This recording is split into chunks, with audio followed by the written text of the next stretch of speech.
मौलाना इकबाल कुरैशी साहब के बयानात और वज़ाइफ के लिए वज़ाइफुल सालिहीन टीवी को सब्सक्राइब करें। नुसल्ली अला रसूलिहिल करीम, अम्मा बाद फ़अऊज़ु बिल्लाहि मिनश शैतानिर रजीम, बिस्मिल्लाहिर रहमानिर रहीम। अल्लाह रब्बुल इज़्ज़त ने दुनिया के अंदर मर्द और औरत का जोड़ा बनाया। हर मखलूक का जोड़ा नज़र आएगा आपको। अब अल्लाह रब्बुल इज़्ज़त जो है इंसानों को नस्ल आगे चलाने के लिए एक सिलसिला रखा कि औलाद अता फरमाते हैं। अब औलाद भी अल्लाह रब्बुल इज़्ज़त के अमर से मिलती है। कुरान हकीम में अल्लाह ने इरशाद फरमाया, यहब लिमन यशाउ इनासा यहब लिमन यशाउ ज़ुकूर औ युज़व्विजुहुम ज़ुकरान व इनासा व यजअलु मन यशाउ अक़ीमा। अल्लाह जिसको चाहता है बेटे देता है, जिसको चाहता है बेटियां देता है। किसी के बेटे ही होते हैं और किसी की बेटियां ही होती हैं। अब अल्लाह रब्बुल इज़्ज़त जो है फिर किसी को चाहता है यजअलु मन यशाउ अक़ीमा, बेटे बेटियां ही नहीं देता बल्कि उसको अकीम बना देता है, भांज बना देता है। और बाज़ औक़ात अल्लाह रब्बुल इज़्ज़त की कुदरत ये होती है कि बेटे भी देता है, बेटियां भी देता है। अब अक्सर लोग ख़ानदानों में जहालियत की वजह से कसूरवार औरत को ठहराते हैं कि औरत की औलाद नहीं है या औरत के लड़के नहीं हैं। तो अल्लाह की ज़ात देने वाली है, इसमें किसी बंदे का कोई ताकत, कोई कुदरत, कोई इख्तियार नहीं है। अल्लाह ने नबी सल्लल्लाहु अलैहि वसल्लम को बेटियां अता फरमाई, बेटे भी अता फरमाए। बेटों को अल्लाह रब्बुल इज़्ज़त ने बचपन में वफ़ात दे दी, बेटियों से आगे औलाद चली। अब अपने नबी को अल्लाह ने बेटियां दी, लेकिन बेटों को हयात जो है बुलूगत तक नहीं पहुंचाया। इसी तरह दुश्मन आपके जो हैं उनको अल्लाह ने बेटे दिए और उनके आगे बेटों से औलादें भी हुई। लेकिन ये सोचना कि लड़के ही हों, ये सोचना कि लड़के ही होने चाहिए या इसमें कसूरवार औरत है, तो ये भी इंसान का अक़ीदा कमज़ोर है और ये गुनाह की एक बहुत बड़ी, अल्लाह रब्बुल इज़्ज़त का इंसान मुजरिम बन जाता है। औलाद होने का अमल, चूँकि हर इंसान चाहता है कि औलाद अल्लाह रब्बुल इज़्ज़त मुझे अता करे, लेकिन चूँकि दुनिया के अंदर जिसके पास जो नेमत नहीं है उसको उस नेमत की कदर आती है। जिसकी औलाद नहीं होती वो कई कई सालों तक परेशानियों के अंदर मुब्तला रहते हैं।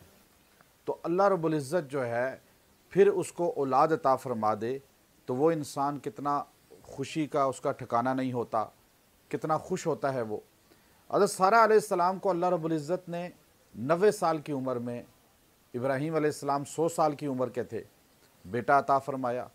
जब फरिश्ते ने खुशखबरी दी तो वो कहने लगी ये कैसे हो सकता है, अलिदु, कि ये बच्चा कैसे हो सकता है कि मेरा जो खामंद है वो शेख जो है बिल्कुल फ़ानी है, अभी बूढ़ा हो चुका है, वह अना अजूज़ और मैं भांज हूँ।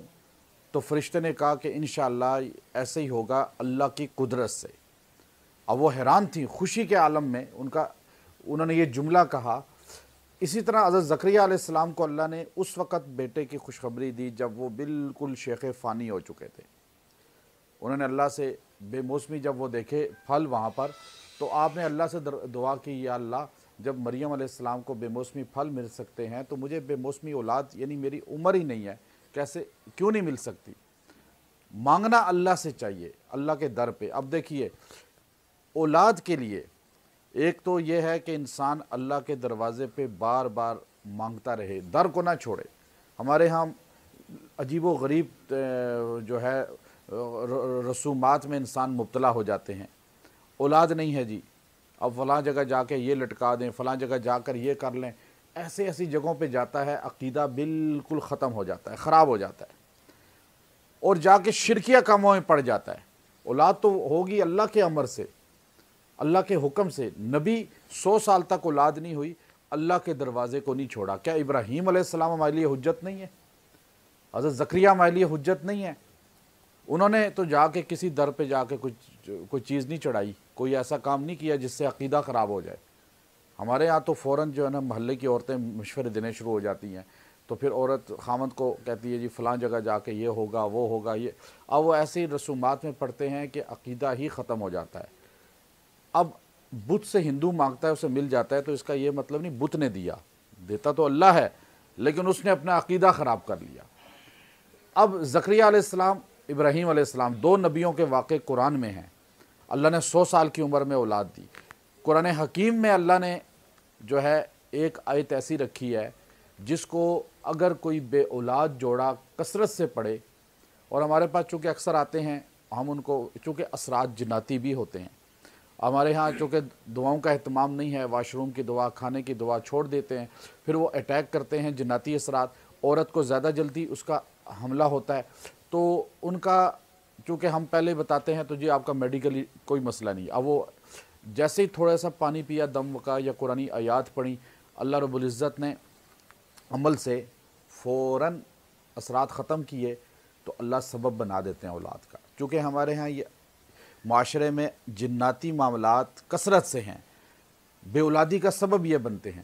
ایک آیت کریمہ جو اللہ نے بڑی خاص رکھی ہے قرآن پاک کے اندر، اگر آپ اس کو پڑھ لیں اور اس ترتیب کے ساتھ پڑھیں، ایک تو خاص وہ ہمارے تعویذ ہوتے ہیں، وہ تو پیتے ہیں اکثر لوگ، الحمدللہ اللہ نے سبب بنا دیا، لیکن ایک اس کے ساتھ یہ عمل بھی میں دیتا ہوں اکثر، وہ کیا ہے؟ 2 رکعت صلاۃ حاجت پڑھنی ہے، 2 رکعت صلاۃ حاجت، اور وہ صلاۃ حاجت پڑھیں، اور اس میں آپ نے ہر سجدے میں 4 سجدے ہوں گے، ہر سجدے میں یہ آیت کریمہ 60 مرتبہ پڑھنی ہے۔ وہ آیت کریمہ مختصر سی ہے، لیکن حضرت زکریہ علیہ السلام نے وہ پڑھ کے اللہ سے مانگا، اللہ نے ان کو اولاد دے دی۔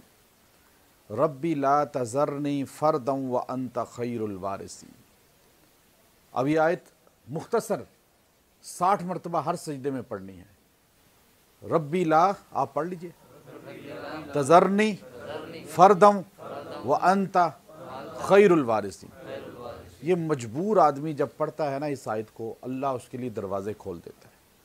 جب مخلوق سے نا امید ہو جاتا ہے انسان، پھر جب مخلوق سے نا امید ہو جائیں، پھر آپ اس آیت کو پڑھیں، آپ اس کی تاثیر دیکھیے گا۔ یہ نہیں کہ آپ یقین رکھ کے کہ وہ بھی کر دے گا، وہ بھی پھر آپ اس کو پڑھیں گے، آپ کو نہیں اس کا فائدہ ملے گا۔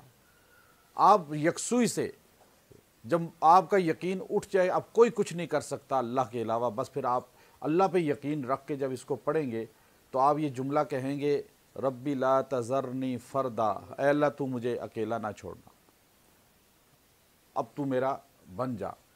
پھر اس کو آپ پڑھیں اور پھر آپ دیکھیں اس کی تاثیر، چند ہفتوں میں اللہ تعالیٰ اولاد کا سبب پیدا کر دے گا۔ وآخر دعوانا ان